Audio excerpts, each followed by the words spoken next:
Қазақтың көрнекті ғалымы Шоқан Уәлиханов ұлттық аспабымызға қазақтың әні мен күйі даланың жаны, ал сол жанды сөйлететін домбыра деп жоғары баға берген.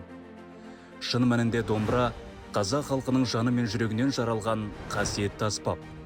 Екі шектен ғана тұратын бұл қарапайым құрылғының үні ғасырлар бойы халқымызбен бірге жасасып, ұлт руханиятының бөлінбес бөлшегіне айналды. Домбыра тек музыкалық аспап қана емес, ол тұтас бір халықтың тарихы мен тағдырын, қуанышы мен қайғысын жеткізетін киелі дүние. Мамандар домбыраның үні адамның даусына ең жақын келетін дыбыс екенін айтады. Расында шанақтан төгілген әрбір күй шежіре, әрбір саз сан ғасырлық рухтың сыры.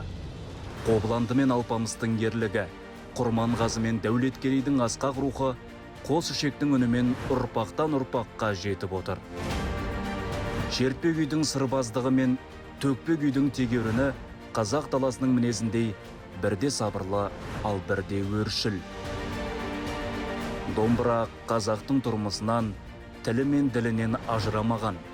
Ол бесік жырымен тербеп, тойда терме болып төгіліп, аза тұтқанда зар болып шертілген. Әр қазақ баласы үшін домбыра тәрбие құралы, адамгершілік бастауы. Өйткені домбырамен тілдескен жан жамандыққа бармайды, ол әуелі жүрекпен сөйлейді. Қазіргі таңда да домбыра ұлттық тәрбиенің негізі, болашаққа ұласқан рухани көпір.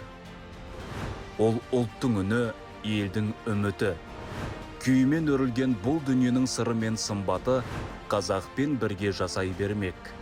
Бір сөзбен айтқанда домбыра қазақтың нағыз өзі.